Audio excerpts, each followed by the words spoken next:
अस्सलाम वालेकुम। Welcome to my channel. सब कैसे हैं? उम्मीद करती हूँ कि आप सब लोग खैरियत से होंगे और बहुत खुश होंगे। आज मैं आप लोगों के साथ इमली आलू बुखारे के शरबत की रेसिपी शेयर कर रही हूँ। अगर आप लोगों के बच्चे खाना नहीं खाते, गर्मियों में तंग करते हैं, खाना नहीं खाते, तो उसके लिए ये रेसिपी बहुत ही बेस्ट है। जिन लोगों के बच्चे खाना नहीं खाते, गर्मियों में तंग करते हैं, गर्मी हो जाती है, उन लोगों के लिए ये रेसिपी बहुत ही परफेक्ट सी है। तो चलिए हम रेसिपी स्टार्ट करते हैं। सबसे पहले हमने यहाँ पे आलू बुखारा ले लिया है और इमली ले लिया। ये हमने दोनों का वज़न जो है वो सेम लिया है, यानी 250 ग्राम हमने आलू बुखारा लिया है और 250 ग्राम ही हमने इमली ली है। दोनों चीज़ें आपको मार्केट से इजीली मिल जाएंगी। अब हमने क्या करना है, एक हमने ले ली है कढ़ाई, इसमें हमने ऐड कर देनी है दोनों चीज़ें। आलू बुखारा भी हमने इसमें ऐड करना है और साथ ही हम इसमें इमली भी ऐड कर देंगे। तो आप लोग 100 ग्राम से भी बना सकते हैं, वो ये है कि 1 मंथ चला जाएगा। और ये मैंने 250 ग्राम लिया है और ये 2 मंथ्स के लिए मैंने बनाया है। 2 मंथ्स इसमें इजीली चले जाएंगे हमारे गर्मियों के। अब हमने क्या करना है, इसमें पानी ऐड करना है। तो मैं यहाँ पे तकरीबन 3 ग्लास पानी ऐड करूँगी। पानी ऐड करके हमें इसको बॉयल करना है ताकि इमली और आलू बुखारा जो है वो नरम हो जाए।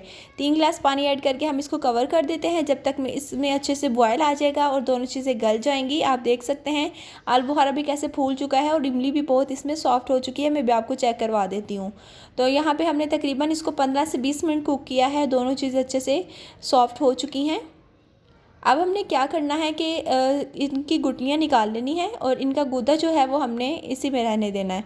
तो आप देख सकते हैं काफ़ी अच्छे से ये सॉफ्ट हो चुका है। पहले हमने इसको अच्छे से ठंडा करना है, उसके बाद हाथों की मदद से हम इसकी गुठलियाँ निकालेंगे। अब हमने इसको रखा हुआ था ठंडा होने के लिए, तकरीबन आधा पौना घंटा इसको हमने ठंडा होने के लिए रखा है। अब ये काफ़ी ठंडा हो चुका है। हाथों की मदद से हमने इसकी गुठलियाँ निकाल लेनी है और गूदा जो है वो उसका सेपरेट कर लेना। तो ये देखें तमाम गुठलियाँ मैंने निकाल ली हैं।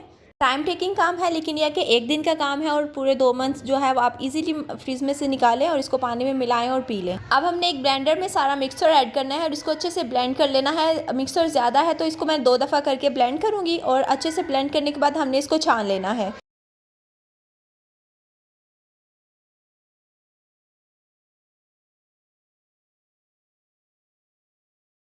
यहाँ पे हम इसको ब्लेंड कर लेंगे अच्छे से ताकि इसमें जो भी इसका मिक्सचर था, इमली आलू बुखारे का पल्प जो था वो अच्छे से मिक्स हो जाएगा इसमें। अब यहाँ पे हमने एक बाउल ले लिया है, इसमें एक छन्नी रखेंगे और इसको आहिस्ता आहिस्ता से छान लेंगे। इसी के साथ जो लोग चैनल पे न्यू है, चैनल को अभी तक सब्सक्राइब नहीं किया, प्लीज़ रेड सब्सक्राइब के बटन पे क्लिक करके चैनल को सब्सक्राइब कर सकते हैं। ये बहुत इंपॉर्टेंट है और इससे मुझे न्यू वीडियोस बनाने में काफ़ी मोटिवेशन मिलती है। तो यहाँ पे हमने तमाम मिक्सचर को अच्छे से छान लिया है। अब ये हमारे पास इमली आलू बुखारे का पल्प जो है वो रेडी हो चुका है। अब हमने इसको कुक करना है। अब ये मीठा तो नहीं हुआ, हमने इसमें चीनी ऐड नहीं की। तो उसको मीठा करने के लिए अब हमने कढ़ाई में ऐड करना है तकरीबन 1.5 गिलास पानी और इसी के साथ हमने 2 कप इसमें चीनी ऐड करनी है। 2 कप चीनी ऐड करने के बाद हमने इसमें काला नमक ऐड करना है। 2 टीस्पून के बराबर काला नमक ऐड करेंगे और जब तक चीनी मिक्स नहीं हो जाती हमने इसको अच्छे से मिक्स करना है। जैसे ही चीनी इसमें डिज़ोल्व हो जाएगी हमने इसमें इमली आलू बुखारे का पल्प ऐड कर देना है और इसको अच्छे से पका लेना है। जब तक ये गाढ़ा नहीं हो जाता हमने इसको पकाना है।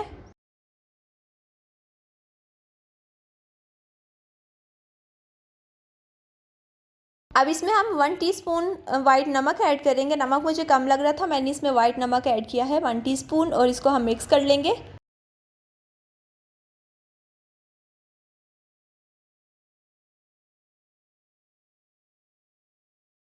अब इसमें हम थोड़ा सा रेड फूड कलर ऐड करेंगे, पानी में मिक्स करके रेड फूड कलर ऐड करेंगे। इससे कलर इसका बहुत ही प्यारा सा हो जाएगा और इसको मिक्स कर लेंगे।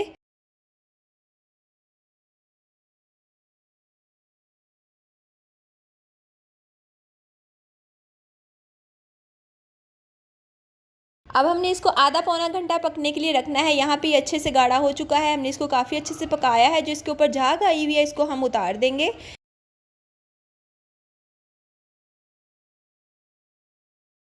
अब यहाँ पे हमारा शरबत जो है वो रेडी हो चुका है। इसको हमने काफ़ी अच्छे से ठंडा करना है। ठंडा करने के बाद हमने इसमें एक चीज़ ऐड करनी है। अब हम इसमें 1 table spoon lemon juice add करेंगे। इससे हमारा शरबत कभी भी ख़राब नहीं होगा, फ्रिज में पड़ा पड़ा इसमें कोई भी स्मेल भी नहीं होगी और ख़राब भी नहीं होगा, चाहे आप इसको 2 मंथ इस्तेमाल करें चाहे 3 मंथ इस्तेमाल करें।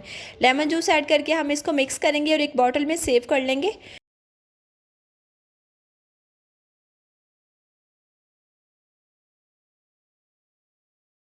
तो यहाँ पे हमने शरबत को बॉटल में सेव कर दिया है और थोड़ा सा शरबत हम रेडी कर लेते हैं। उसके लिए हमने यहाँ पे थोड़ा इमली आलू बुखारे का पल्प ऐड करना है जो हमने मिक्सर तैयार किया हुआ है।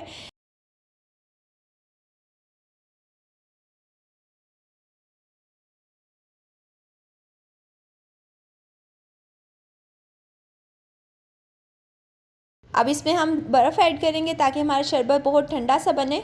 और बर्फ़ ऐड करने के बाद 3 से 4 गिलास हमने इसमें पानी ऐड करने हैं। इसमें कोई भी आपको चीनी नमक दोबारा से ऐड करने की ज़रूरत नहीं है, क्योंकि हर चीज़ इसमें परफेक्ट है और उसी के हिसाब से हम इसमें पानी ऐड करेंगे और इसको मिक्स कर लेंगे।